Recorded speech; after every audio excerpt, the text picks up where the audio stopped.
3, 2, 1, go. 3, 2, 1, go. 3, 2, 1, go, and then I'll wait 5 seconds. Oh, there we go. Now I'm recording again. Jesus Christ, what's wrong with me? All right. Welcome to These Are My Friends. We are our friends, and we have a friend here today. I might have said this already. These Are My Friends podcast. Enjoy the background music we got going on right now. Oh, yeah. You hear that? Chilling. It's pretty groovy. Those drums. That beat. I can feel it. So what do we have on today's agenda? He is a guy who absolutely requires an introduction because he's not famous. This man needs Dan. no introduction. He's a homie from high school. I've known him for over what? To everybody else, he needs an introduction. Oh yeah, no, I've been introduced. But yeah, we went to school together and stuff like that. I mean, how exciting is that? You just can't wait to listen to a podcast about a friend of mine from school because you're a stranger and you don't know anything about me and you want to know all about my friend from school. Or more than likely, you know the dude. He's Dan Hitchen. The one and only wizard historian. Yeah. And wait a minute, Dylan, what were you saying right before I started recording? What won't you do? I'll never go skydiving and I'll never go in a submarine. Two things. Best case scenario, you survive. If the best case scenario is you survive, chances are it's not for me. I fully appreciate the aspect of life-altering experience, like flying through the air at however many light years. I don't know. That's not however many hundreds of miles per second you're going. But wait, what? Oh, you respect it, but you don't want to do it. But I can anticipate that and I can think about that all I want. But if best case scenario is you're getting out alive, all the other options are splat. Or if you're, I also said submarine, but I don't really want to go into that subject today just because of other stuff. That's why we started talking about it, but I just wanted to touch upon it just so you guys know Dylan's not interested in going on a submarine or skydiving because there's no I'm game good right really. Here on the ground. All right? So yeah. don't or come around I'll go in here. a plane. I heard the best thing. It's like, why would you jump out of a perfectly good plane? I'd like to jump out of it's not crash land or anything. Why would you jump out of a perfectly good plane? It's like true. You don't get an opportunity just like on purpose to jump out of a perfectly bad plane very often. You don't really get onto a perfectly bad plane. Yeah, so skydiving. It's going to be if you're jumping off on purpose. Potentially. Yeah. Potentially. I'll think you about want it to be on your own terms if you're flying out of a plane. But if I'm going up there with the sole purpose of coming back down, I'll just stay down and save me $100, you know? Anyways, what do we have on the agenda? The purpose is always to come back down from I think that's the main purpose. Anyway. I only want to elevate, dude. Okay, well, that's enough of stupid shit. But we're just getting started with the stupid shit, so here we go. All right. We got some movie trivia. We got some history trivia. We got some history stories. Ooh, and we got some references. We had spies and espionage. We had different music. wars. We had bands like NIRVANA. We had music. Hashtag rock and roll 80s. Yeah, Hashtag 90s. We talked about Demolition Man and Sylvester Stallone. Sylvester Stallone, yeah. Oh. Suffering succotash. Yeah, dude. All right. Well, that's enough. We talked about more than that, but that's a good. That's a good highlight. Yeah. So prepare for your butts to bleed. And this will all be garbage. Everything we've said up until now is trash. Everything up till now and after this point will be garbage. Welcome everyone to the TrMF podcast. We're sitting here. Wait, we can tell Dylan to start recording. Oh yeah, we're in. Oh good, we're fully. It's in. So we're here with our homie Dan Hitchen. Sound effects. Everybody. I thought you were going to add an S on the end of that for a second. You did? Yeah, that's what everybody does. Even me. No, not you, but for a moment. If I don't know your name at this point, I don't know what, man. We haven't seen each other for a while. I just thought maybe. And we'll get you a little bit more.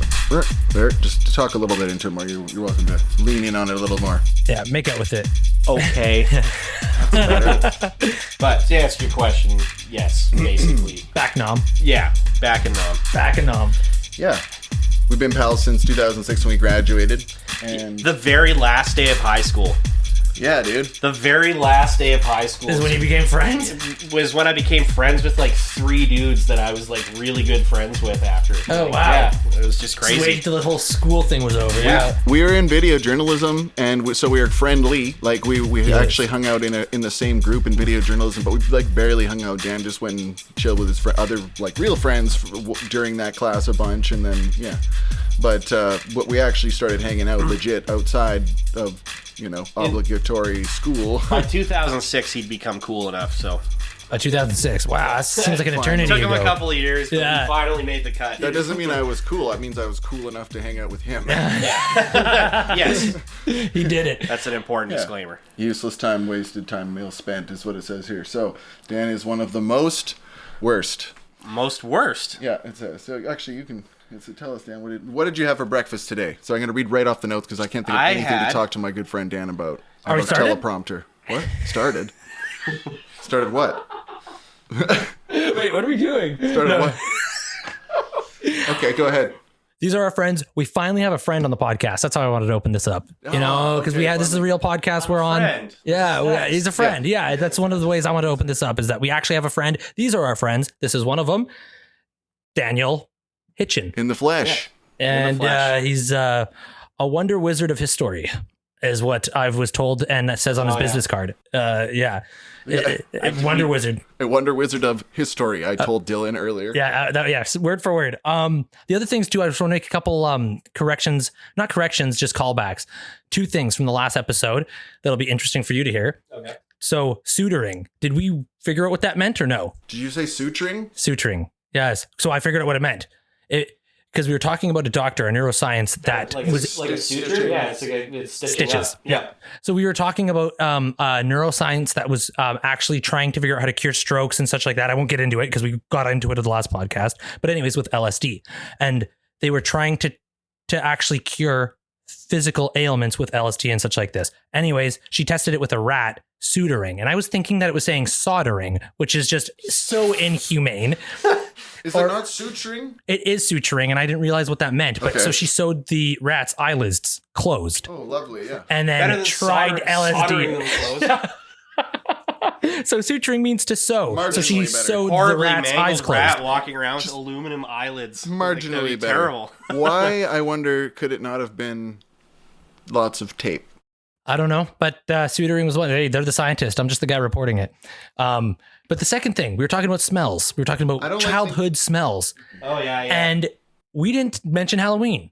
How do we go the whole podcast and not talk about Halloween? Sparklers, fall, Halloween, dude. The with the whole smells. thing. Well, we could revisit the smells and nostalgia thing and more because I was like, oh man, my brother was listening to it and he was waiting for it and he was just like, how'd you not bring that one up, dude? And I was like, oh yeah, because we didn't have him on the podcast to do it for us, bro. Next time. Okay. Anyways, those are my two roundups of the last one. So boom, now you know what suturing is, and Halloween smells great. I'll tell you guys a big smell for me. What is it? Is where I went to like kindergarten. Yeah. It's the way the building smelled. It was like an the carpet. Yeah, it was like an older building. Yeah. And then they tore the building down, so I didn't smell it for years, but then I walked into like another like old school. Yeah. Like at one point, and it was just like the library at Mackenzie? Or the old gym. Yeah, the old gym at Mackenzie and then the new gym. And the old gym had that weird smell. Like, just something about those older schools. It's just... There's some kids in the 70s in short shorts playing some b-ball and having some inappropriate gym teachers doing too much in here. Yeah. Happen. I could smell that. I could smell all that. The way the curtains would decay and... It smells like a felony in here. Look, get me out of here. Anyways, yeah, so I thought I'd wrap that up. Anyway, so would you like to introduce? I think you already did. We can... Yeah, this is Dan. We introduced him already. 5 times. It's old news, dude. We got him here. What do you want now? I just want to talk about rodents getting their eyes sewn shut. I did the thing. Soldered. Yeah. Soldered shut. Freaking brutal, man. Can I interrupt you for a sec? Please. So this is like the Crystal Skull Dan Aykroyd thing, right? Yep. Have you guys ever seen when like they got a forensic artist to like redo the face on this thing to see what it would look like in real life? You should look that shit up. I will, and I'll put it right here. It's fucking. I will look it up. Yeah, I'll show you guys right now because I can't. Do it after. I can't live without. No, this isn't how you do it, Dan. You're doing it wrong. Forensic face. You're doing it wrong. He's never done this before. So, anyways, this isn't a proper skull because this is what the fucking face looks like. Looks like a ghoul. Let's see. Looks like a ghoul. At least he's happy. Jim Varney. Do you know that guy? That looks like somebody. I mean, it almost looks like Ernest Jim Scared Varney. Stupid. Kinda. Yeah, almost, maybe. like it almost looks like Ernest Scared Stupid. That's Jim Varney, right? Yeah, that's Jim Varney. But like he smoked too many cigarettes and he got skinny. Kinda. That is what happened to Jim Varney. That's how he yeah. He did. Whoa, Dan Aykroyd telling the future in the future. Yeah. Whoa. Isn't that just telling the Dan Aykroyd killed Ernest. You heard it here, just folks. News. That's just telling the future in the future. That's the sickest news tagline ever. Like, CKKX News telling the future in the future. Oh, yeah, totally, Who are dude. These guys. All right. Well, anyways, tonight on CKXX News, or whatever I said before, Dan Hitchen is going to tell us, what is your favorite war? My favorite war? Yeah, this guy's actually a history buff. He loves war. He's not a wizard. Yeah. My favorite war. Well, that's like asking me what my favorite serial killer is, I think. Who's your You're favorite not serial killer? supposed to like them. But right. But if you're asking. Okay, what's the most interesting war to me? Sorry, one interjection. What do we have a title for this segment? No. History Hacks with Hitchen. Ask Dan. Okay, all right, the Triple H. Triple H. History Triple H. Hacks with Hitchens. That was my nickname at work for a while when I had long hair. All right, this is Triple H right now. Yeah. You heard it here. This guy's like, you look like a fucking wrestler. I'm going to call you Triple H. I was talking about that Wrestle Dan. Maybe you are Wrestle Dan. Yeah, that's full circle, man. All right. Awesome. Okay, yeah, all right, sorry. This is the history. Triple H. What's my favorite war? Well, it's Harbor or whatever you said. What was it? Welcome to History Harbor with Hitchen. No, what was it? History Hacks. Okay, but way better than Harbor. Yeah. I'm just trying to think of a place with H. History Hut. Pearl Harbor? History Hut. History Haven. Anyways, let the man speak. Let's go. So what's your favorite war? Favorite war? Well, golf? Obviously the Gulf Wars.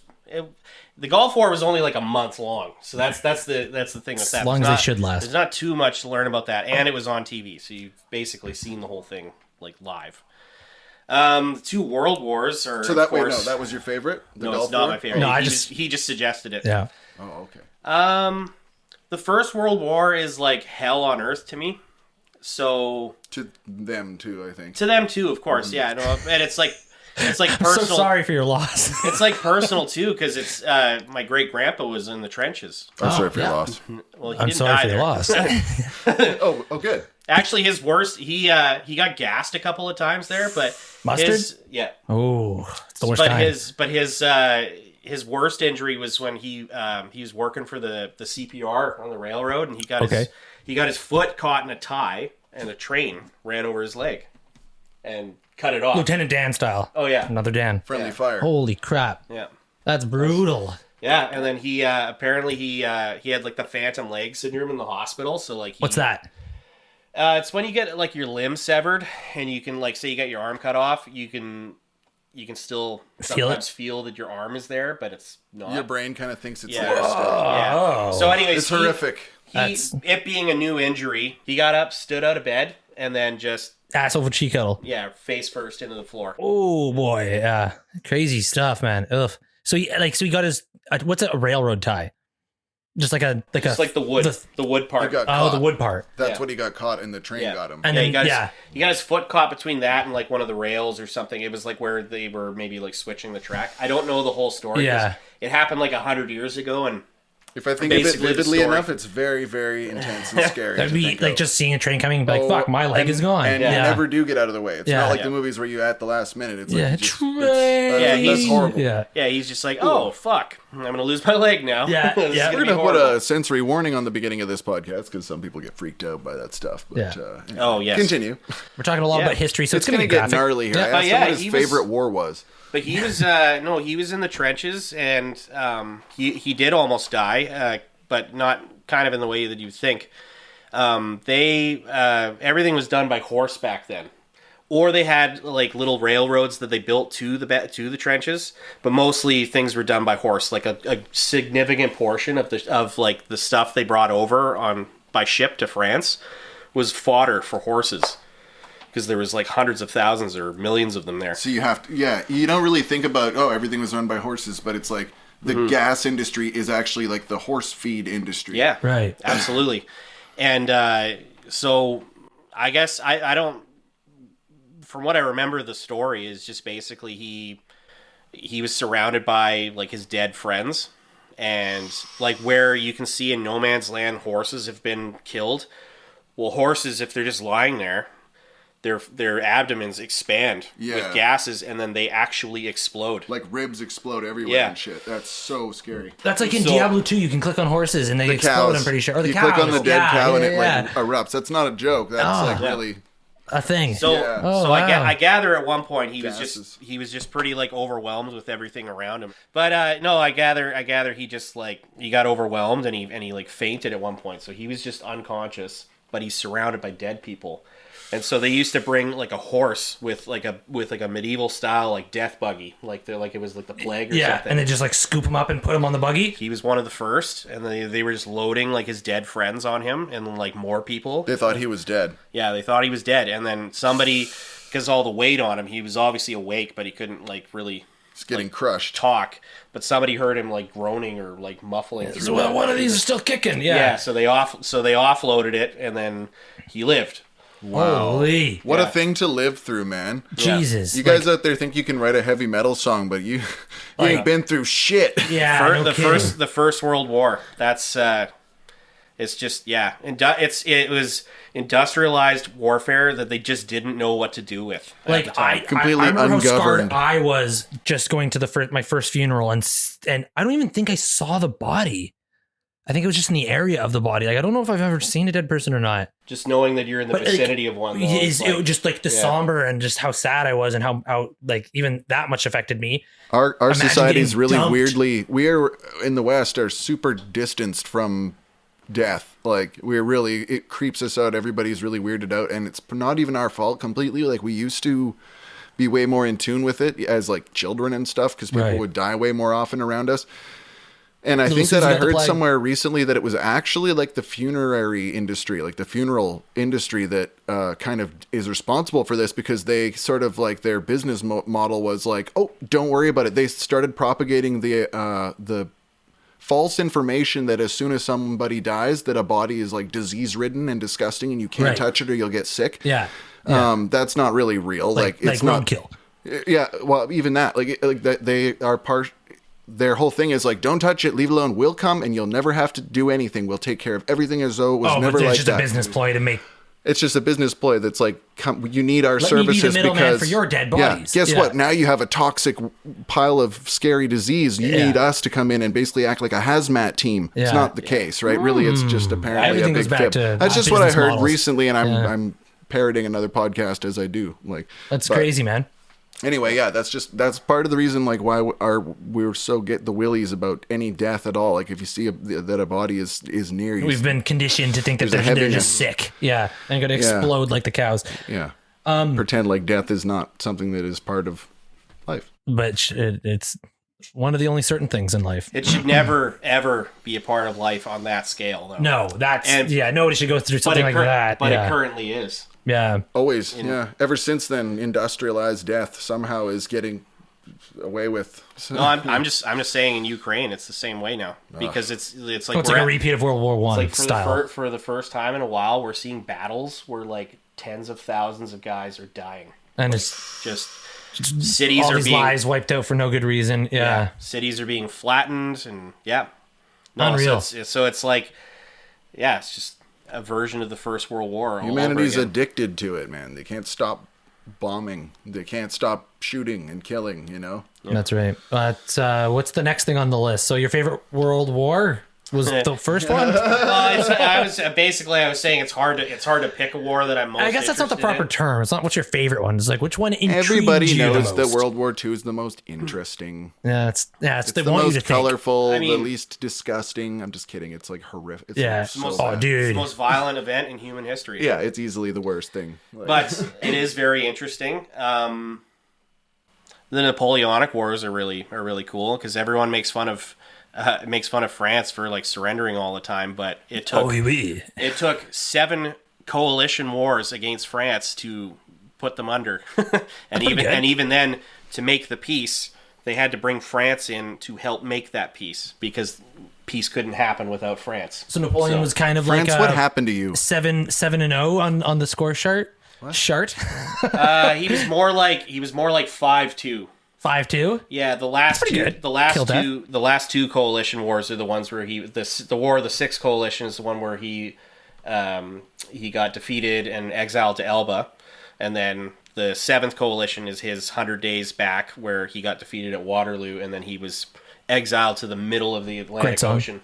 What is a coalition? Exiled to the middle of the Atlantic Ocean. Yeah, the island of St. Helena. Think about what you did. Explain what a coalition is first. A coalition in this context is a coalition of nations that are against France. An alliance. Yeah, it's an alliance. Okay. The reason I think it's called a coalition is because this coalition, they normally wouldn't be allies with each other. But because France was such a bigger thing looming, they need to band together to take this temporary or something. This way out of here. Yes. You can sort of it's sort of akin to how we made friends with the Soviet Union in the Second World War because Hitler was such a threat to both of us. It's like you're not forming a rap group. You're doing a collab with another rapper. I see. Yeah. It's like, I'm better than you because I'm the best. You don't but really I need your help on this. You don't really like their material, but you don't have enough to really. We have to meet up on this one track because Hitler's killing a lot of Jews. So. Whoa. Fair enough. I understand now. Did you know about the story? I actually just learned from a video that I watched about how Hitler was, how it twisted and how it ended with that guy that was that fake body that was dumped into the Spanish water. You know about that? I know what you're talking about. And he was cuffed to a briefcase. And the briefcase had plans that they were going to attack. It was a little bit before the end of the war. So this is in the lead up to D-Day. Yeah. So there's this. What was the operation called? It was called. It was Operation Mulch. No. Oh man! At any rate, the complete operation was the biggest deception in military history. So this guy was part of it. Yes, who he was. He was a Welshman who they found dead in, I think, the Thames or something, and the military needed somebody who resembled somebody else, or just somebody who was so in a state of decomposition that. Or would be in a state of decomposition by the time they dropped him off where they needed him, that it would be a believable ruse, and he had plans. In neutral waters or whatever. Yeah, semi-neutral because Spain was fascist. Yeah, they were secretly. So what they were counting on was Franco would turn the information over to the Germans, and so what the guy had in his briefcase was essentially plans that let Hitler believe that the Allies were going to attack at the Pas de Calais. Or I don't know how to pronounce it. It's French. They were going to attack at the closest. Greece? Huh? Wasn't it somewhere in Greece? No.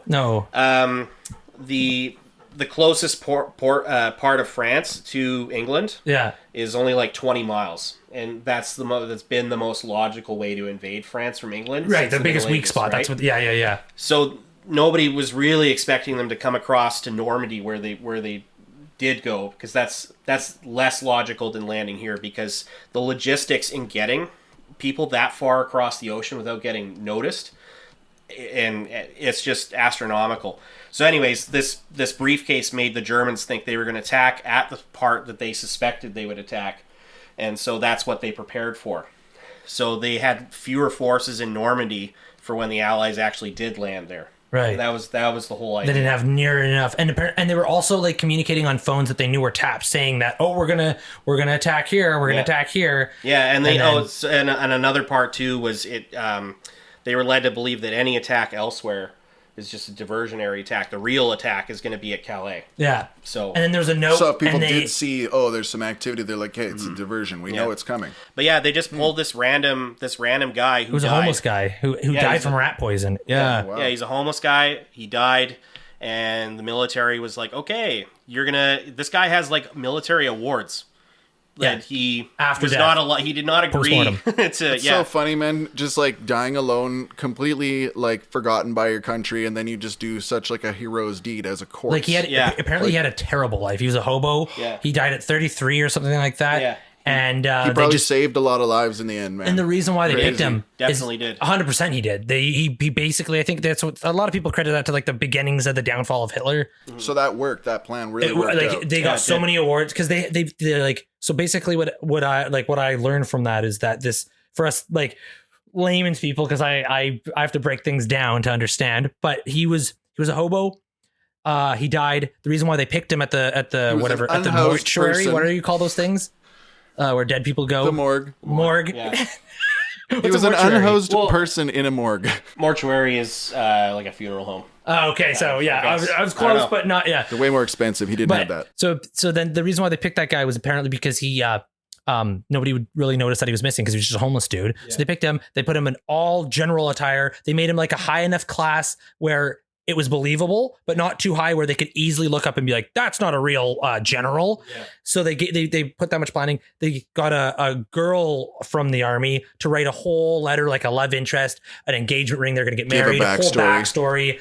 And then they dumped it in waters, full knowing that somebody from the Spanish islands or whatever it was, or Spain.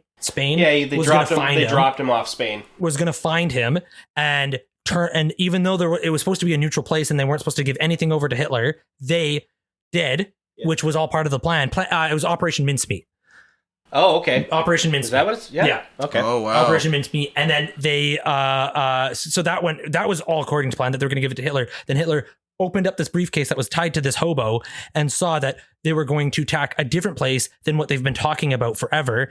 And then so Hitler was like, yes, I figured out where they're going to attack, put all his armies at that place. And then actually they went and devastated this other place. Yeah. I forgot the story to it, but I was also reading one point, there was some drama with the coroner in Spain. Because I think the Spanish authorities, they suspected that this very well could be a plant, and so they brought a guy who was like an expert in like drowning. Oh wow! But I think maybe what happened is the corpse was too flawed, or he was less sympathetic to because they had German attaches like around them too. Oh, okay. I think he was maybe less sympathetic to the German cause, and he just didn't like do his proper due diligence or whatever. Yeah. I'd have to read the story again, but there's a lot of interesting backstory to that. But the whole story though is not just that guy. So it was actually like really clever because Patton he's obviously the most famous American general from the war. Yeah. He's the general that the Germans feared the most, because he was dynamic and he was aggressive. A lot of the other Allied commanders were really conservative. Yeah, like Montgomery. Montgomery was not a bad general. It's just that he was too meticulous. He took too long to plan things, and a lot of the time what you want is a general who can exploit an opportunity, and he wouldn't be moving fast enough to do that, but Patton would. And so the Germans were like, well, he's like our Rommel, like, this is the guy we should be worried about. Patton slapped a soldier experiencing shell shock, and he got in a lot of trouble for it. So to punish him, they took away his commands and took him away from the field, and he didn't like that at all. But that played into their plan like perfectly, because part of this deception was they had inflatable tanks and airplanes and trucks. They made the German, and they had millions of radio signals going around in England that are leading the Germans to believe that there is a buildup right across the channel from Calais. And Patton is in charge of this imaginary army group. So Patton is being punished, but he's also his name is being used to strike fear while he's not even in command. Yeah, exactly. Wow. Crazy. And so, he's put in charge of this imaginary army group. What's an inflatable tank, did you say? It's basically a balloon that looks like a tank. So it was just a ruse. What? Yeah. It was a ruse. Yeah. I've never heard of that. It sounds ridiculous, but that's what they did. Sounds like Looney Tunes. They had a lot of them, too. They had, airfields with, balloon planes and trucks and, So just anything you could imagine, they would just stick a bunch of hydrogen or whatever. And the Germans are never going to come close enough to the ground to, see what it actually is. So they're counting on the Germans flying over England. And I see what you're saying. These are diversionary balloon tanks. Yeah, right, I see what you're saying. I don't know why I thought that they were somehow functional too. And I'm like, what? No, I've never heard of a fucking Zeppelin tank. They're just sounds staked, crazy. No, they're just staked to the ground to make the Germans think there's a lot more now. equipment I don't know in why one area than there is. I don't know why I didn't put that together, but I see they had fakes, balloons. Got it. Decoys. Yeah. But in reality, all the forces that landed in Normandy, they were like not concentrated in one area of England. They were concentrated all over the south of England.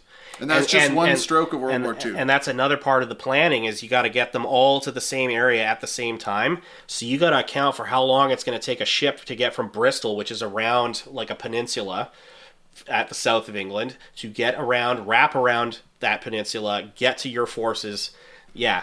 Now I understand why these like high school math problems look like they do. Yeah, it was a monumental task. If you're planning on getting to the army, You start in Montenegro, and you need to get 78 horses over to. Eisenhower was the overall Allied commander. Isn't that the leader of Disney? Yes. No, that's Michael Eisner. Eisenhower is a different fella. Okay, continue. So Eisenhower, he made a famous speech to the troops before they embarked. It's not what you can do for your country. It was like you were going on a crusade. Yeah, JFK stole it later. Let's keep cutting Dan off. Go ahead. Sorry, man. Well, just the gist of it is that he made that famous speech to his troops, but he also had prepared a speech for the failure of the invasion that he was going to broadcast. Okay. And it was like, it's like, oh, today we tried, but like, yeah. And they had something really good in case they failed to keep the morale up and alive. You had to do your homework, man. You had to do the prep rally. I didn't expect us to lose. You have to say, I always knew we would lose for sure. There was never any hope in my heart. But yeah, World War II is really like my gateway drug. Like as far as like learning history, right? Like that's the most important event that really has ever happened. Probably the most dynamic and exciting event, and it happened within our grandparents' lifetime, and so you heard about it from people who experienced it. Like, and I knew veterans like when I was a little kid, so it's. Are there still some veterans with us, or did like the last one die not long ago? Yeah, they're quickly dwindling. World War I. World War I, there's no veterans. Yeah. But World War II, there's still World War II veterans. They're just, the youngest of the veterans would be, approaching 100 years old now. So it's, they're dwindling pretty fast. Yeah. But they are still around. My grandma's husband, so my like step grandpa when I was I only knew him for a few years when I was a kid. Yeah.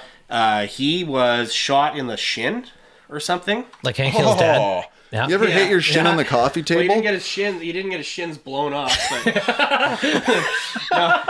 he got shot in the shin, and he was it's just a bullet. Come on. He was laying in a stretcher, and the biggest target for German V1 and V2 rockets was not England. It was Antwerp, Belgium, because Antwerp was the biggest port in Western Europe, and that was like what the Battle of the Bulge was all about. The Germans like retaking Antwerp, so the Allies couldn't bring in more supplies.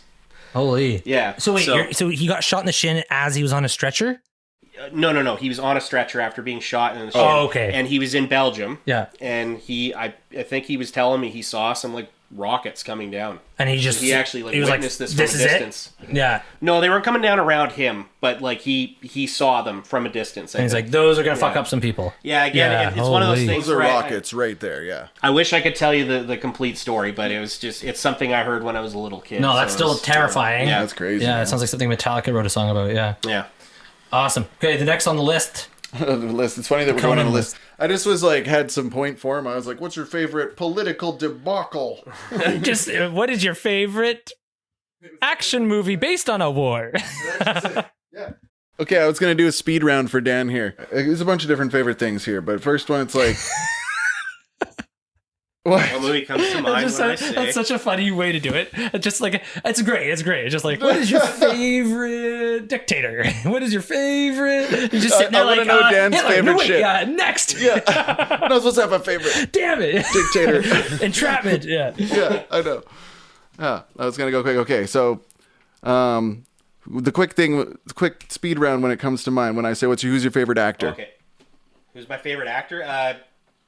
Maybe Tom Cruise. I really enjoy his movies. Okay, Tom Cruise. What comes to mind when I say 80s?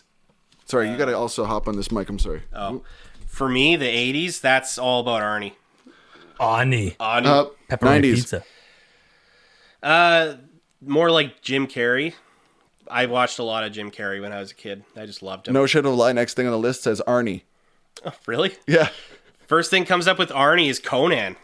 Okay. First thing was Stallone. Well, Rambo, I guess. Rambo. Okay. Next thing was Stallone. What else? Uh, Other than Rocky. Assassins with Antonio Banderas. Oh, there's a good one. That's a goodie. I was thinking, go. The Specialist. The Specialist is dope. What about Demolition Man? Demolition Man, yes. The three Are these seashells. Are There these you go. all He what's doesn't his know name? about the He seashells. doesn't know how to use the three seashells. I have no idea what that means. What's Oh, your you fucking- boggle? You fetus. Have you ever seen Demolition Man? He gets so Demolition Man. He's a cop. His name is John Spartan. Yeah. Dude. But I'm gonna give you like a quick synopsis. Stallone plays a guy named John Spartan, who's this like hero. John Spartan. Yeah, he's this like hero cop, Yeah. and he's chasing this like super criminal named Simon Phoenix, and he chases him into a building, and That's Wesley Snipes. yeah, it's Wesley Oh, wow. Snipes. Yeah. So he allows this building to like explode. This is the beginning of the movie. Yeah. And because he thinks it's going to kill the guy, but apparently there's like a bunch of hostages in the building. And so he goes down for it. Like he gets like convicted, and the movie starts off in like this like dystopian Los Angeles. Yeah. In the future. In the like cryo lab. yeah. Oh. He's in the freeze lab. So that's his punishment, is to be cryogenically frozen Just for like going down like Han Solo getting frozen in ice. Because he let a bunch of hostages blow up. Yeah. So that's his fault. So he gets cryogenically frozen with Simon Phoenix, who's also arrested. And so he's sentenced to like 200 years of cryogenic freezing until, so in the future, there's now like a utopian Los Angeles where nobody like swears or says anything offensive. There's no like Super PC. There's no violence. Yeah, it's super PC. Like you'll get a ticket if you say like a cuss word. Okay. So- this is bizarre. Is but it written by a anyways- 15-year-old? Somebody awakens Simon Phoenix, and they can't deal with him because he's a violent person. Yeah. And they're like, No one's "Sir, ever- please stop!" Like they cannot deal with this guy. So He's they're just like, a hard motherfucker. they're Just like- a brutal criminal Yeah. who's just like, what did Yeah. I wake up in? yeah. So they like awaken his like arch nemesis because that's the only way they feel they can defeat him. So John Spartan like awakens in this time that like he is just not capable of existing in. So the three seashells is he's like, dude, there's no toilet paper in the bathroom, and then these people are like laughing. Oh, and didn't they're- you see the seashells? He's like, what do you mean seashells? He doesn't know about the three seashells. Like, yeah, it's just ridiculous. Yeah, it's fucking What, do they awesome. wipe their asses with seashells? We're not We supposed don't to know. know. We We don't don't know know. about them either. Oh, Yeah. it's That's actually all. like Yeah. a very weird Yeah. joke that the audience doesn't even get. Yeah, Yeah. exactly. Yeah. The fact of the matter is, it's so futuristic that it's silly. It's like, what? You don't know how to do it? It's And like, but he trippy. doesn't know how to wipe his ass. He's They so also- primitive, right? Yeah. They also don't have sex with each other. So, like, Sandra Bullock asks him, she's like, I would like to have sex with you. And he's like, oh, yeah. He's all like, right, Yeah. cool." oh, sure. So, like, he, like, starts, like, stripping off and, like, getting She's ready like, to have "Oh." sex. And she's like, what are you talking about? Because she comes out with these, like, two headsets that you're supposed to put on and, like, have, like, imaginary sex with somebody else. It's Pretty just much. like phone sex. How'd you it's have just kids? like some VR thing. The kids are all, like, Splooge babies? they're all in vitro. Oh, yeah, jeez. I'm Pretty pretty much sure. splooge babies. And Yeah. no one's The allowed to three have As are splooges. we all. no one's allowed to have salt because it's unhealthy for you. And there was like a restaurant, Which is funny. There was a restaurant war, so Taco Bell came Yeah. out on top of the restaurant war. So he's like, they like want to take him out for like a fancy dinner because he like saved somebody. Yeah. So they're like, we will meet you at the Taco Bell, and like Taco Bell is this fancy fucking restaurant. It's like, really? This sounds awesome. It's an amazing it's movie. so good. It's like this serious idiocracy or something. It's Yeah. like, Yeah, it's like a that's- yeah. serious action movie. When I think of It's- action movie, I'm like Demolition Man. yeah, it's so Crazy. good. It's Yeah. so good. All right, that's on the list. See, I didn't even mean for it to go that far. Yeah, you All saw right. how absolutely amped I got over it. No Next kidding, one on yeah. the list was Tom Cruise. Tom Cruise, for me, I really love The Last Samurai. That was such a good movie. Such that was dope movie. Everything ballin' about it. movie, yeah. Yeah. Okay, that's it. Was That's it anatomically correct? What? You know what I mean by that? No. That means everybody's body parts were in the right place. Yeah. Was it Sure. was it was it like It's like if I draw a guy and he's got a dick. That's you know what I Okay, mean? so there's this big debate about it with some people. Yeah, I thought I heard that it was not really. Well, so it's the debate isn't whether it's real or not, because it's not real. Yes, of course. It's very loosely based off of a guy named Jules Brunet, who was a French military officer who was sent to Japan. So when Japan finally like opened up to the rest of the world after they call it Sakoku, which is like they closed themselves off from the rest of the world completely. Pretty Seppuku. much. No, that's ritual suicide. Sakoku is this policy of like the Japanese were not allowed to go abroad and pretty much nobody was allowed to come in. So that left them. That was like a 250-year policy pretty much, and that left them really technologically behind. Right. So this American naval officer named Matthew Perry, not from Friends. Could I be any more of an officer? He sailed into Tokyo Bay with his really advanced warships for the time. Yeah. And he said, I'm going to return with a bigger fleet in 6 months, and you're going to agree to trade with the United States, or there will be war. And he did return. And they didn't agree. No, they had to. Oh, okay. They had no choice. Yeah. And that's what this Tom Hanks. So what happened? movie. What happened is the Japanese government went on this really intense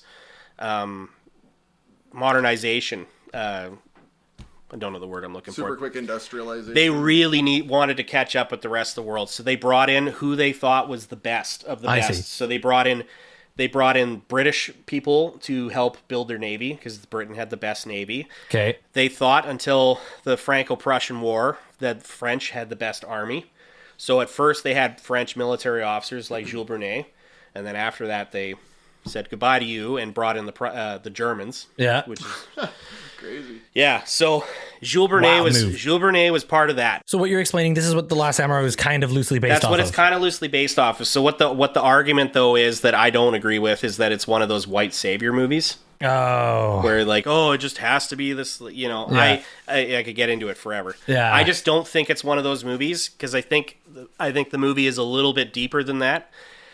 And I've seen it a lot, so I remember seeing it in theaters. It was crazy. Yeah. Just awesome movie. Yeah. And then that's the other thing is it is loosely based off of a real story. This person really did like side with these Japanese rebels. Yeah. They weren't like he didn't side with these like traditional like samurai. They were sort of, but he just sided with people who were against the government and and kick some ass. Yeah, the biggest crime that The Last Samurai does in that respect is they made the guy American instead of what he really was. And the biggest crime in the movie too is it was pretty widely accepted in Japan. Like they liked the movie. Yeah, they're like, this is cool. They really appreciated that it brought Asian actors to like Hollywood to notoriety. Yeah. And their issue with it was that it sort of glamorized the samurai. So to us, the samurai are what they were portrayed as in The Last Samurai. They were these like noble knights, right. But in Japan, because they were in power for so long, they are viewed largely as this like corrupt class of like leeches, basically that oppressed the lower classes. Samurais? Oh yeah. And they're not wrong.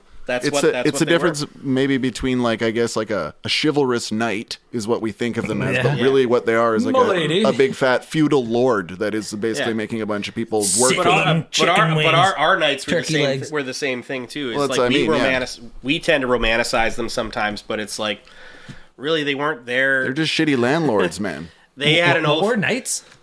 Knights, yeah. They're shitty landlords. Probably. Yeah. A lot of brutal landlords, yeah. Yeah. So the samurai were just the Japanese version of that. So that's like, I think that's the biggest beef that like the Japanese had with it was just that it was just like, oh, if we have to have anything to criticize, it's that you made them look like they were like heroes to us, and they weren't. Yeah. We slowed down on speed round, but that's okay because we had good shit. I got pretty hyped up on Demolition Man. So I did ask you about Tom Cruise, and I did mention Demolition Man, knowing full well we would poking get the bear. hyped. You're gonna get some honeys. All right, so Kung Fu movie. Rumble in the Bronx. Oh, that's good. I've actually been on the hovercraft that was at the end of Rumble in the Bronx. I haven't seen that either. He broke his ankle on it. Yeah, Jackie Chan. Wait, is it like kind of like Shanghai Noon? No. Because I've been on the train in Shanghai Noon. No, it's a real action movie. It's not a parody or anything. Yeah, it's awesome. Oh. It's awesome. I would say for me, Rumble in the Bronx or Enter the Dragon is great. I've seen that. Wait, is Rumble in the Bronx the one with the wood chipper? Yes. Yeah, dude. Yeah. Yeah. I thought it was Fargo. Also, Well, that too. All right, space movie. I pretty much love anything Star Trek. All right, he's a Star Trek guy. There we go. Star Killer Trek, Clowns? Star Trek First Contact. That's a good movie. Maybe my favorite Star Trek movie. That's dope. Favorite superhero? Billy Baldwin. I don't know if I exactly have a favorite superhero these days. I always loved the Incredible Hulk when I was a kid. Good answer. Nobody says that. I loved the Incredible Hulk. There you go. Okay, that's good. Everybody says Batman. Batman's great. Like Yeah. if they do like a good, you know what some of the best Batman media is not like the big movies that come out. Is the anime? They are good. It's the animated movies that they come out Yes, with. dude. Yeah. They're so good. Like that, like those crazy, they There's were, some, like, and they're really four- well done too. Like, there's some, Yeah. they're pretty heavy, man. Like that one that starts with the Joker just beating the shit out of Robin, like at the very beginning. I haven't seen Yeah, much of that either. He kills but- him. Yeah, man, that's Jesus. rough. Like that is a great movie too. That is And it's dark. all cartoon. It's not really for kids. Like, Yeah, a lot of Batman, it really isn't for kids. It's very violent and dark and horrible and it's real heavy. comic. Yeah, I really okay, so when I was a kid, I loved the Incredible Hulk. I loved Wolverine. Yeah, dude, Wolverine. Yeah.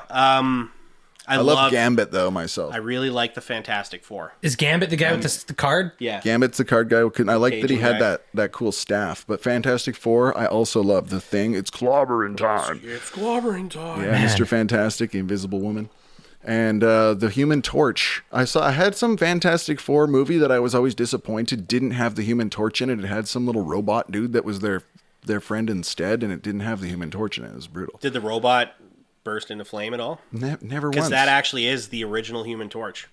The original robot? The original Human Torch is from like 1940, and was a robot that could burst into flame on command. But it's not the same Human Torch that I didn't know that. His name's Johnny Blaze, right, or whatever, right? Johnny Storm. 'Cause Really? he's Sue Storm's brother. Who's something Blaze? Isn't that a Fantastic Four dude? Johnny Blaze. Maybe not Johnny. I'm wrong. I have to look it up. Somebody Yeah. Blaze. I know what you're saying. I think you're Danny Blaze. It does sound. It does. Hey man, I'm Danny Blaze. Danny Blaze. That's pretty dope. It's like like a stoner would come up with. Danny's blazed. Yeah. I think that was what he meant. Blaze. A dog or cat? You know, a couple years ago, I would have said dog probably, but there's some cats out there that I really It's like. both. Both is the correct answer. Yeah, probably dogs. Nope, both is always the Both, correct answer. you're right. Yep. Favorite cake? Dairy cream. Dairy cream. Dairy ice cream. Dylan is saying So- other things, but Dan, favorite cake? So okay, it's not it's not literally my favorite cake. Lightning round. My mom for my family for like all of our birthdays, we make the birthday cake from hell. That's what the family calls it. What? All it is it's fucking angel food cake with like chocolate whipped cream on top. But it's How is that from hell? That sounds delightful. just what the family calls it. It's funny. I don't know. Does it why. look like shit? I have my mom and my aunts all in the same room, and I was like, why is it called the birthday cake from hell? And they're like, we don't know. We just thought it was Three funny. shells. Ah. Yeah. Okay. Yeah. Okay. Okay, well, favorite dessert in general? Cheesecake. Cake or pie? Depends on the pie. Probably pie. Me too, I'd say. It depends on that, though. Yeah. I'm not a fan of like apple pie. I think it's overrated. You don't like apple pie. We found it, folks. I like apple pie. This is the tag. I just think it's overrated. So like Oh, that's like Nirvana. So like if you No. gave me the choice of like some kind of cake or like apple pie, I'm probably gonna take the cake. But there's lots of other pies that would take over like any cake. So yeah. It really reminds me of Nirvana, actually. Like, everything you said there could be applied to Nirvana. The band? You think they're overrated? I like them, too. They're fine. I'll Yeah. take some Nirvana, but they're overrated. I think even Kurt thought that. 100%. He just really didn't want to be famous. Is what it was. Well, he was pissed off that he wasn't really in like the like underground like punk rock magazines anymore. But I was reading this one interview that he had with like an underground punk rock magazine that he used to read before he was famous, and they were like, "Thank you so much for taking this interview with us. We know you're like busy," and they were like sucking up to him, and he was just like, "No, you don't understand. I like miss talking to you guys. Please, yes, like." Hit me up. That's interesting, man. It's back, yeah. I wonder if that's the thing about Kurt Cobain is he's like, you listen to his guitar sometimes, and like you're like, he really was not a good guitarist, but what he was a very talented songwriter. Like, and he was a minimalist, so that his guitar purposely sort of sounds shitty, but it's shitty with a purpose. Like, sure, yeah. Just like my old Corolla. I mean, it's not. It never did really sound shitty though. Like you could say, well, shitty, but what I mean is like his guitar solos that sound like Beatles being tortured under a microphone. Like it's just like weird. Like Paul McCartney, like don't do that to my leg. You know, just like really. Yeah, those Beatles. Right. But like they're still trying to play music. But like Chris Novoselic was like, yeah, like one of the things that I I really started to like miss about him first when he died was I used to walk around town and I'd go into like a pawn shop and I'd see like a really interesting looking guitar. I would buy it for him and I would bring it to him and he would be so stoked that he would just like it would just create this like storm of like creativity because he's got this brand new guitar that he just is loving like hammering on and he's just creating music. Comes up with a new album out of it. Yeah, totally. Crazy. So he was just very creative. Even if you think he's overrated, he was very creative. No, I don't think he's overrated at all. I think just the band itself is just to me. He people get so excited. I sound like I'm not a fan or something. Like I don't like them. But why do you hate him so much, man? Jeez. I do like them. What do you do to you? There's a lot way more overrated stuff than Nirvana. I don't know why that's an old argument. It's just what comes to mind when I think about it. But there's way more overrated I think you're just stuff. a hipster. What else is overrated? Anyways, next. Oh, yeah. What's your favorite Power Ranger? Blue, because he got picked on behind the scenes. Nice, dude. Says a lot about him, motherfucker. He's the underdog. I feel sorry for him. Blue. What's your favorite color?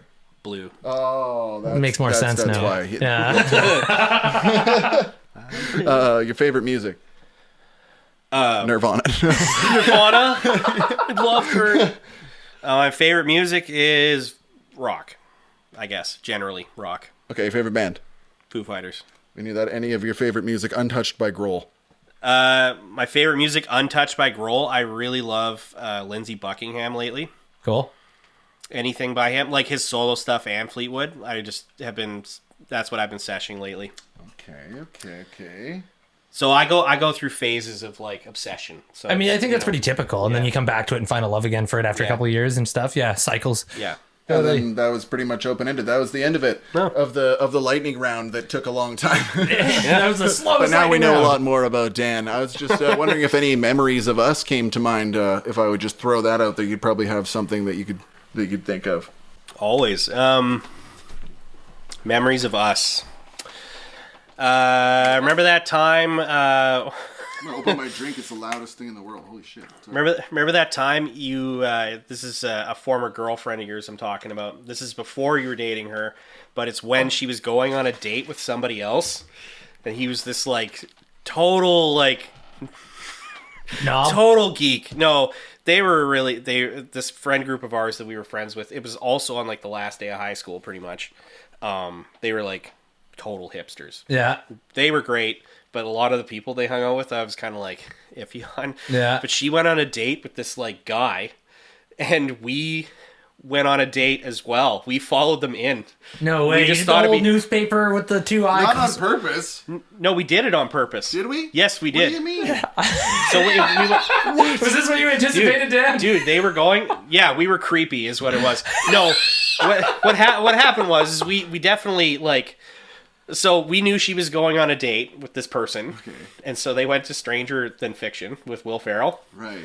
Oh. So we were like, dude, that's gonna be so funny if we go in there as well, and then she spots us.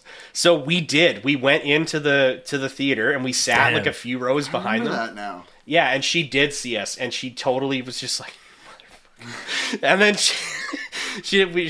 we didn't acknowledge each other really. We just you and me were just like giggling like a few rows. And this is a prior girl that you had interested in courting. no, I had broken up with her after dating a long time. This is an No, ex. but this is before all that. It is. It's before all that. It's when you guys were just friends. Yeah. Before you started dating her? Oh, Yeah. okay. Do you know the time I'm talking? Dude, now, no, different. I'm just trying not to name people. Yeah, no, but I like get you. it was. Yeah. I mean, it's his life. You should remember. Yeah, no, it's not Okay, that. I thought you were talking about like at the end of our relationship No. when she was literally like already had left me and was dating some other guy that we creepily followed them sometime. I'm like, no, we didn't. No. I'm breaking this guy's like, no. legs. Yeah. No way. No, it's way better than I that. didn't care at all. Like what? Like Let's what? follow Sorry. them. At the beginning, I hadn't dated her yet. And That's she what I was said. Going on I just missed it. I Yeah. misunderstood. Yeah. Okay, this is different. That's way awesome. better and cooler. Do you remember and that, funnier. though? Yeah, because I ended up getting the girl. Yeah, but also, Being a freaking the fucking the film was fucking up in the middle of the movie, and he was just like at like the projector booth, like he walked back to be like, hello, like. Oh yeah, he was gonna fix it. Yeah. He's going to show her. He's gonna fix But it was it. just funny. We were like probably like 7 rows behind them, and Yeah. like when she was walking out, we sat in the chair. Did he know still. you guys? No. No. I thought No. she knew we were gonna do that. No. Like, she was awkward about like. No. The whole thing was we didn't want to be seen at all, like leading up. That so sounds like like the premise of a Saved by the Bell episode where you cut the eye holes Yeah. out of the newspaper. Yeah. Like, oh, if he lays one The on her, I popcorn's swear. falling out. Yeah. It's a fake popcorn. I'm gonna. Yeah. Well, anyway, Memories that of- was confusing. memories Yeah. of Double D though. We used to go on lots of music drives. Yeah. Romantic. Very Very romantic. Very romantic. We listened to Nirvana the whole time. Yeah. We did sometimes, but Yeah, we would sesh like what's the Never one mind, song? or- What's the one song that we would sing together at what like not Seal? Nirvana, just Seal? in general. No. You guys Oh sang no, I Seal used to together? I used to do that with somebody else actually. Oh, come Kiss for a Rose. Yeah, we yeah. used to sing that all the time. It's his other friend Dan. Yeah. Oh, we used to sing Plush, like the acoustic version. That's true, actually. Yeah. That's true, for sure. But I was Tell Bachman is what I'm thinking about. Oh, She's So High. Yeah. Because we would sing the She's So High. That was when I was young and could hit those notes, but You could hit those highs. no, now I just try. If I ever try that, my voice just like cracks out. I just cannot. Well, I kind of want you to try now. Well, it would just I don't want to break your mic. It would Peak. just Sure. Yeah. My balls are touching the floor. I do not go falsetto. I don't know what you mean by that, but I can hit like an okay Geppetto, but that's about all I can do. Geppetto. no falsetto, just Geppetto. Yeah, Okay, I don't know. I'm a Geppetto. Okay. Okay, well, that's probably good. Dylan, any more questions for Dan? What yeah. do you want to know about me? I just have Or just like about. it's a little bit of trivia, and it's like stuff that'd be very impressive if you did know. I love trivia. So our office did like a trivia contest the other day. Yeah. And I did Wrecked. I did good. It actually just says on Wrecked. Dylan's phone, it just says, ask him if he likes trivia, so that's good. We're done. the ADM who was running it, she was just like, yeah, and I think we're only going to let you win like one round each because it wouldn't be fair. So like people like Dan would just like clear house. These She are, like like- specifically called me out. You're like, and why then- did I study all these years then? Yeah. Like, So the first round I won it and I got a Cineplex gift card, which is awesome. So I have like 3 the trivia next guy won a questions car that and he are wasn't kind allowed of to trivia. win too. It's like kind of trivia, but it's like I don't know. And then there's some just like factoids that are like crazy history stuff that you might be able to like take over. Who would let me set this up better. sound it out. Who invented We're about mustard? to ask you a question now. Who invented mustard? I don't know. Like who was thought to have originated mustard? Like Who- just plain hot dog mustard? Probably some American person. Jimmy's New York Was it Franks. was it Mr. Heinz? Heinz Autobahn? Yeah. I think it was the French. Well, the French, yeah, definitely love their mustard. Definitely. I think it was the French, definitely. What about bratwursts and Germans with the mustard? That'd be definitely Germans. Yeah. The Germans came up with mustard? There you No, go. ancient Romans. You fucking Well, it's just like son of a... it's like one of the only like good spices from Europe. The pretty ancient much. Romans were likely the first to make and use mustard as a condiment, mixing ground mustard seeds and grape juice called must. They made mustum ardens, or burning must. The word mustard likely stems from a shortening of mustum ardens. So I thought you were asking like an individual, So that's where I was going with that. I was, but also just I tried to broaden it. Yeah, 'cause it was these are clear going to you be like didn't know the guy. factoids more than trivia, but So I got a Roman factoid for you just to make up for the fact that I Okay. totally botched that question. all right. The Romans had a species of fennel that acted as like a morning after pill. It was 100% effective, pretty much. Did it hurt the girl? No, and they ate it. All of them died. No, even better, they ate this plant into extinction. No way. It doesn't exist anymore. But it was like a type of fennel that they would, the women would eat it after having sex one night. And then they would be like, yep, it's like plan B, but boom. Yeah. Gone, no baby. Yeah. No more tears, no more Way babies. to eat it all. Eaten Jesus. into extinction. That's insane. Think about that. So the bratwurst and the Germans. No, And I don't think it was that tasty. no. But, Fennel? If it's like fennel, I would eat it. Isn't that like licorice almost? Yep. Ish? Yeah, licorice. Anise. Anise is I another. don't like yeah. licorice or anus. Anus. Anus. Anus. I don't like. I hate anus. Some people pronounce it anus, and I'm like, Anus. can you not? Yeah. Please don't Fucking call it ruining my meal. anus. I'm trying to eat this anus. Trying to eat this anus. Who is to have been thought the richest man in history ever? Like not Jeff Bezos, like beyond Mansa it. Musa. He was he was like the ruler of Timbuktu or something, and he would fucking he was a Muslim, and when he went on the Hajj, he was thought to have given out like an unbelievable amount of gold along his way, and it didn't even dent his coffers. So like the thing that I was reading was like they were counting who is like they have a number richest On guy. record.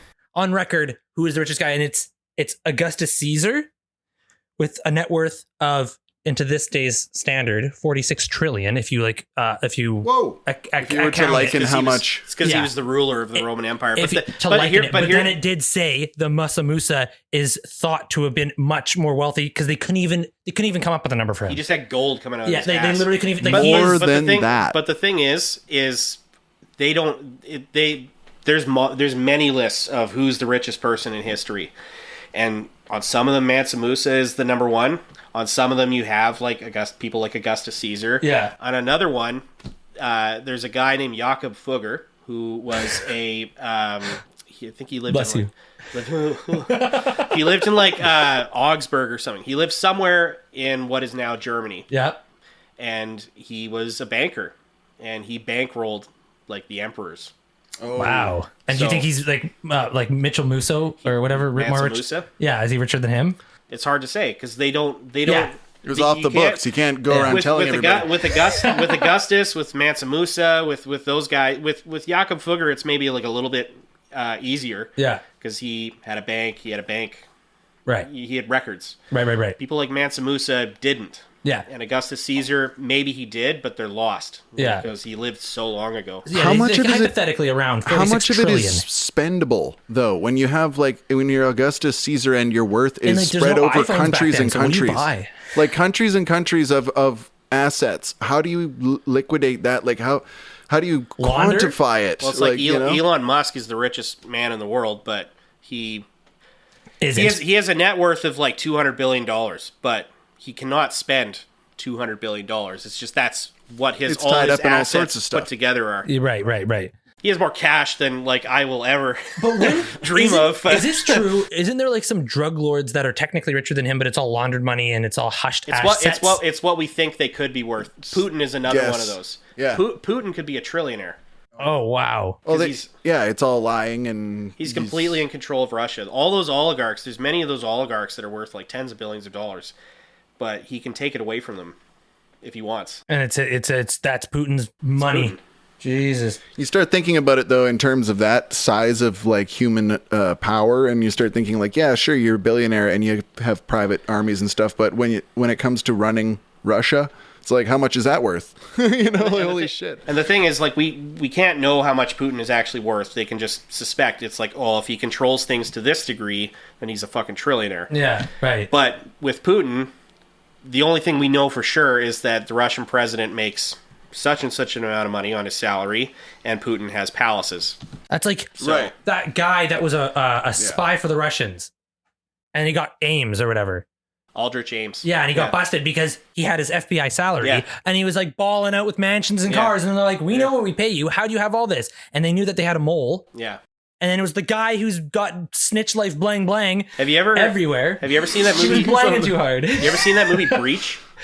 No. It's came out in like 2007, and it's about a guy named Robert Hansen. And he was like Aldrich Ames. I watched an hour documentary about that guy the other day. It's probably on because he just died in prison. Oh, did he? But Breach is the movie about how they caught him. It's got Ryan Phillippe and he said, "What took you so long?" Chris Cooper. Yeah, he said, "What took you so long?" Yeah. Right. No, he was just a really arrogant guy. But he's the same thing as Aldrich Ames. He didn't get caught in the same way. They had to really be pretty devious. And he was almost actually at retirement too. Well, they set up a fake division. Yeah. To put him in charge of. He had like 200 employees or something. Yeah. It was insane. That's where the Ames thing kind of came in. That's how I knew about that. But Ames was just like unhappy with it. His wife was every bit as guilty as he was because she was loving the money. Oh, of course. She just I don't think she was. They're like, we have a mole. Who do we suspect of being the mole? The guy with new grills on his teeth? He had a miserable home life that he had to like support. So he just was like, he was just buying houses. And then there's in the slammer, in the slammer. Yeah. So, anyways, how do you go? Yeah, Russian spies. That's how they got so rich. Okay, switching a little bit of gears. This is just a fun story. Did you know that Alexander the Great was buried alive accidentally? And lived? I think no, he died. Because that's not how he died. I was going to say, I think. Is this a fake news? Yes. Alexander the Great very famously died probably of malaria in Babylon. Can I read this quick story? Sure, yeah. Okay, this is fake news, but this is what I picked up from the internet. Apparently, at the age of 32, when he died, Alexander the Great had conquered and created the largest land-based empire the world has ever seen. It stretched from the Balkans to Pakistan. In 323 BC, Alexander fell ill, and after 12 days of excruciating pain, he seemingly passed away. However, his corpse didn't show any signs of rot or decomposition for a whole 6 days. Modern-day scientists believe Alexander suffered from the neurological disorder Guillain-Barré, I don't know how to say that, syndrome. They believe that when he died... Guillain-Barré, I think is... Yeah, that looks better. They believe when he died, he was actually just paralyzed and mentally aware. Basically, he was horrifically buried alive. So maybe he did die of malaria, that's what they thought. But he was actually... Then they just buried him alive, and he was just like, wait, being They just didn't wait for him to be fully dead. So there might be some credit to that. Yeah. But I've never heard that before.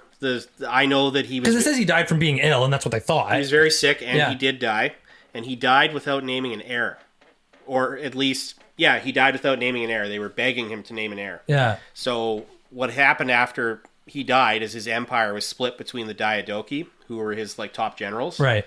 And so an interesting thing about Alexander's actual corpse is that he was supposed to be taken back to Pella, which is the capital of Macedon. He was the king of Macedon, is what he was. Is that what the band's named after?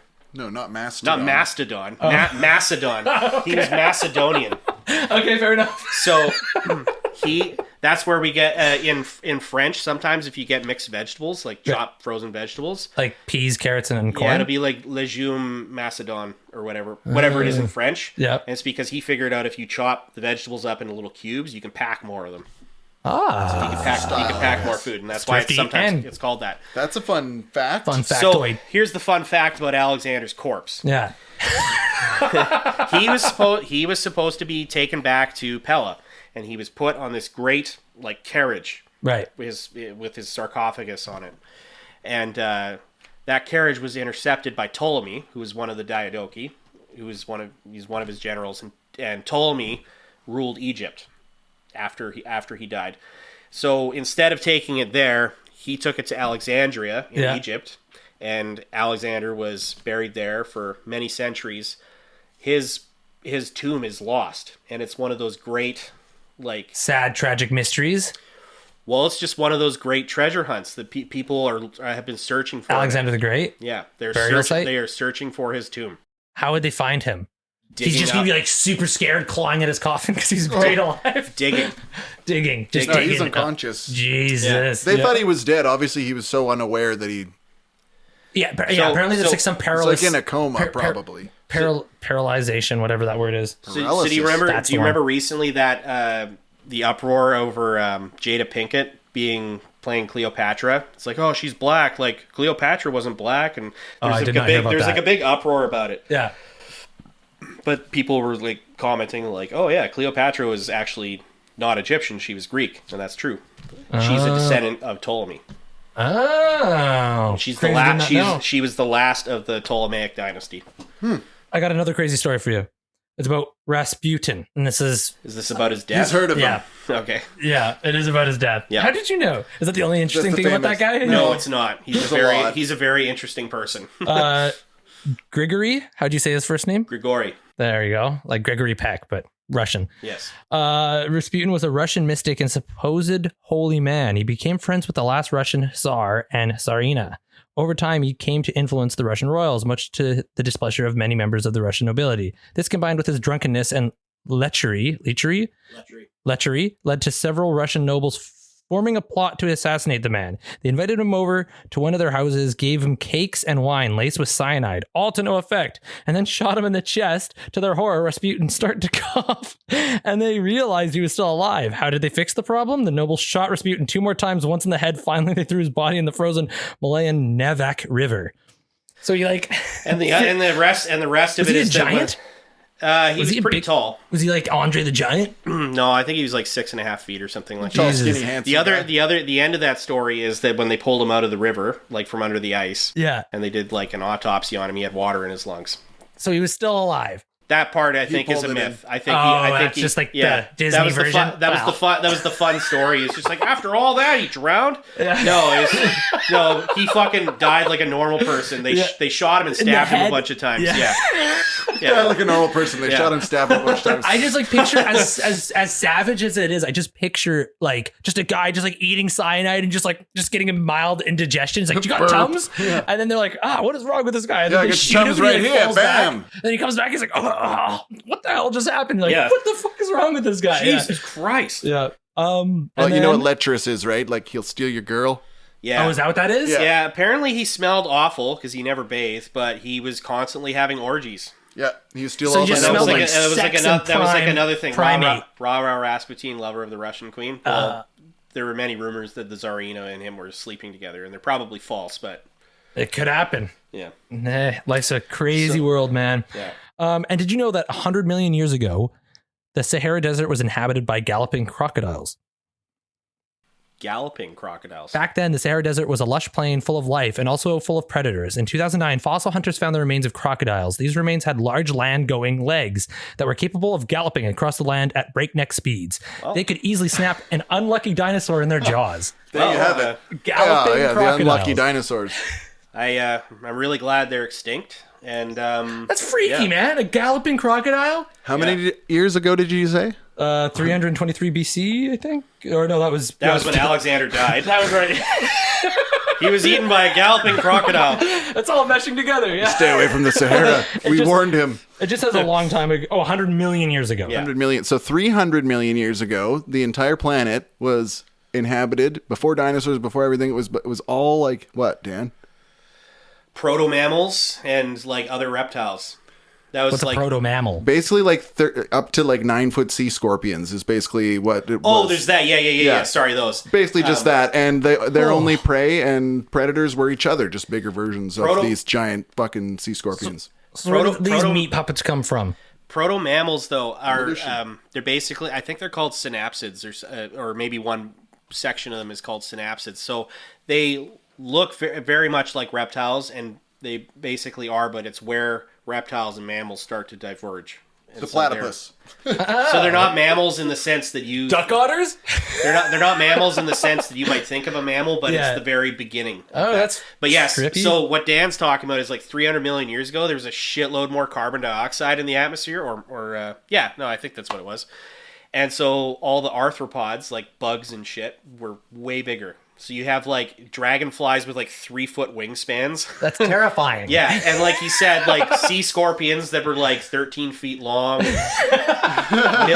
carnivorous millipedes. And that's a real thing. Yes, absolutely. Yeah, it's like and also terrifying. And even before that, trees hadn't evolved. But you know what was in place of trees?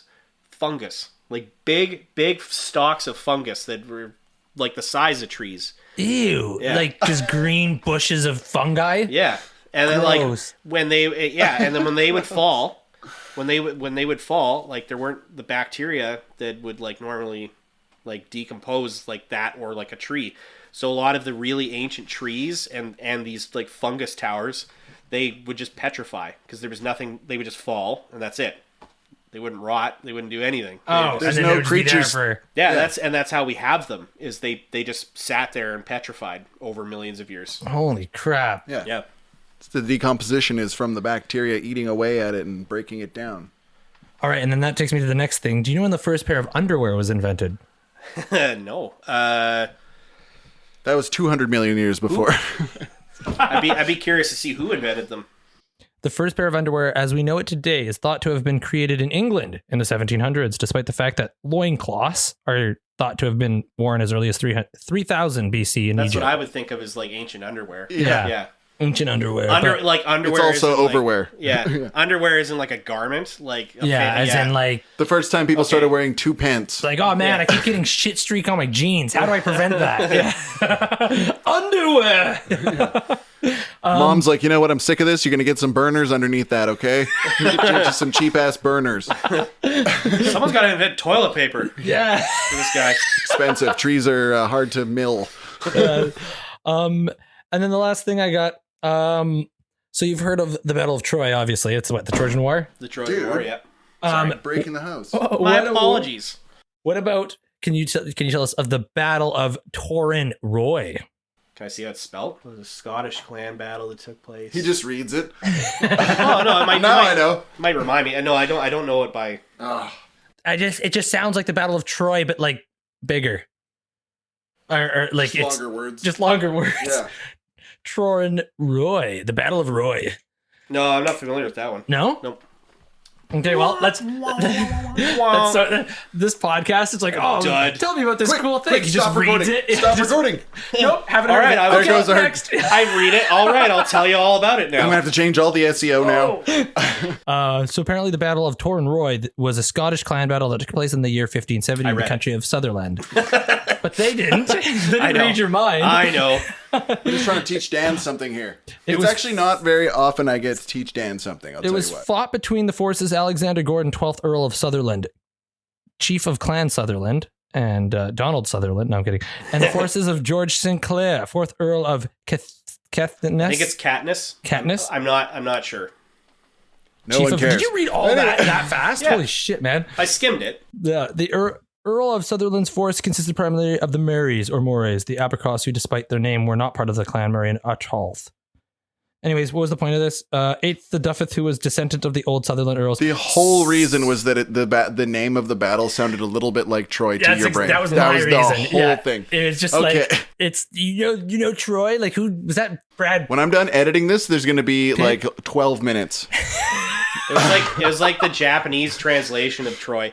The Japanese translation of like their own games, like video games, sometimes they sound fucking racist.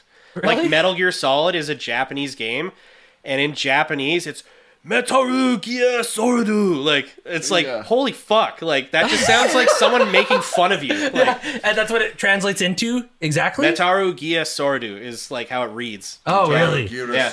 And like Yeah. Earthbound? I don't know. You've heard Earthbound? You know Earthbound? Earthbound's amazing. Yeah. I don't know what it's called in Japanese. It's like That's- Mother or something. Or Mother... Yeah, it is Mother. It's just Mother. Mother 1, 2, and 3. Yeah. Trippy. Yeah. Yeah. I And knew that Americans would never go for it because that's sissy stuff. Well, they Mother did. They one. did think Americans wouldn't go for it, but it's funny because it's like a kid in like an American town. Totally. And it's a kind of an interesting game. It's awesome. Yeah, it's back so, in the day. It's so funny too. It's trippy, yeah. But yeah, Earthbound. That's where Ness is from. Yeah. Ness, yeah. So Earthbound is Mother 2. Yeah. Yeah. Trippy. Earthbound is Mother 2, right. Yeah, and it's just Mother, right? That's as far as that goes. Yeah, Mother 1, 2, and 3. Mother was for NES, and then Mother 2 was Super Nintendo, and then Mother 3 was for one of the handhelds. The Super Boy. Yeah. No, it was like the DS or the 3DS or something like that. Oh, it's like way after. Yeah. It's fairly crazy. recent. Oh, crazy. You've been playing a bunch of the new Zelda, you were saying? Yeah, I've been obsessed with it. Dude, it's so good, right? What's your favorite thing about it right now?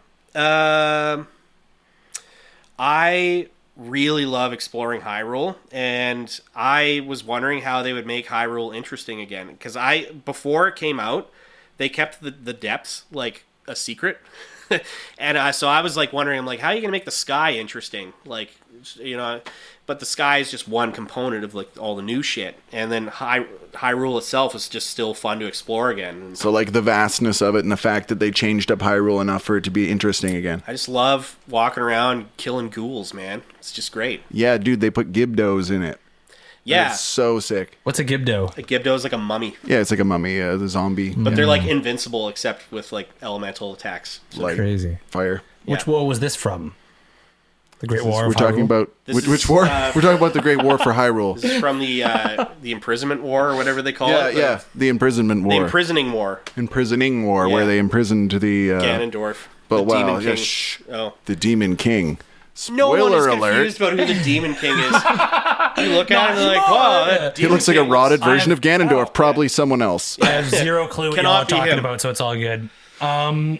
Anyways, is there any other factoids of the day that you want to? Man, just wanted to check in with the homie Dan and do some little fun history learning, and I'm certain that we'll have him back on here, unless of course he hated this as much as I think he did, and then he'll probably say no. But This was absolutely detestable. Yeah, usually really is not nice. Yeah, Horribly boring. it was either this or community service, so he chose this. I hate when people ask me to talk about history.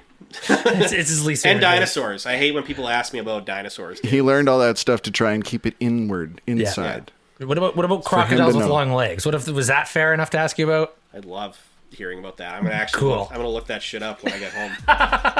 Okay, don't go down that road. He loves it a lot. He loves that. You think I'm kidding? I Long-legged actually am gonna lizard. remember that and look it up. That's super dope. Yeah, I love prehistoric anything. And so you've got a very working knowledge of a lot of it, and so that was a new one for you. That was a new one for me. Yeah, long-legged lizard. I've been trying to say long-legged lizard this whole time. There's no reason for it. Okay, well, I think I'm out of bullets. I think that was a great show. Yeah, dude, that was good. Thanks, Dan. Really appreciate it, buddy. It was nice to talk to you. Ditto. I no longer will ever talk to you again except for on the microphone. That So is I'll see you perfectly next fine with time me. I press record, my friend. And it was nice being your friend for 20 years. All right, peace out. Yeah, bye. Peace and love, homies. Take care. Hey, wait. Dan, you want to say anything when you're leaving? No. Okay, goodbye. All right, peace out, y'all. Bye. Son of a bitch. Mucho. Bye, friends. Apologizo. Mucho Gracias. Yeah. I've been learning to speak Quelanese. Quelanese? Yeah, it's not real, so No. nobody can be mad. That's offensive to the Quelanese people. I don't want them coming after me. You know what they're capable of. Time travel, they'll have to be. Oh, God. Because they'll have to like come into existence in the future. And then be mad about what I said now. Are we all?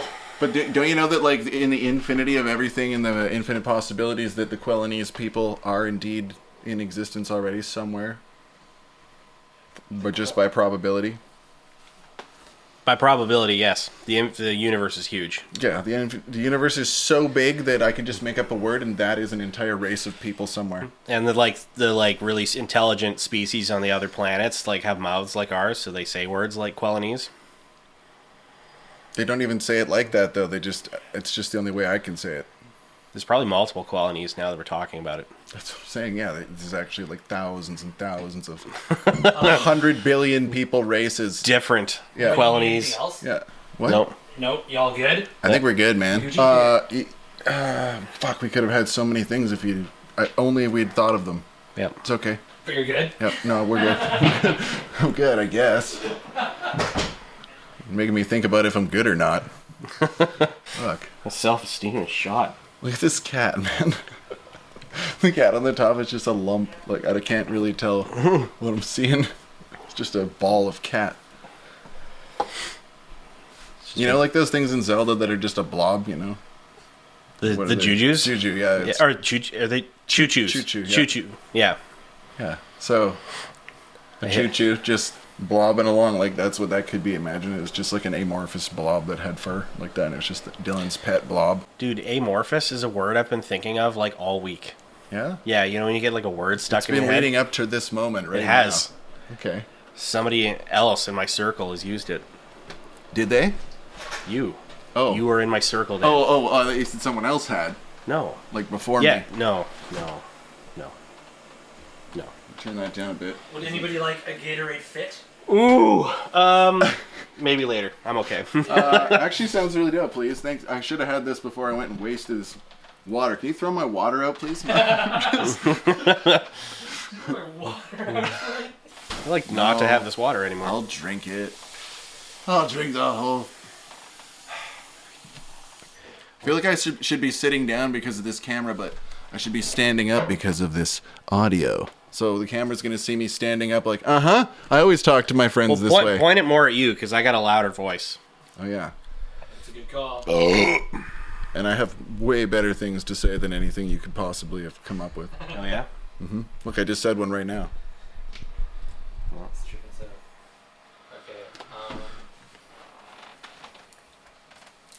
Okay. Dan, when did you join WrestleMania? No, that's Summer of not you. 84. Sorry, I'm going through my notes here. That's not right. You're lying to me. Wrong Dan. Yeah, it's Wrestle Dan. He's on next week. Wrestle Dan. Just tune in next week for Wrestle Dan. These are my Dan's podcast. WrestleDania.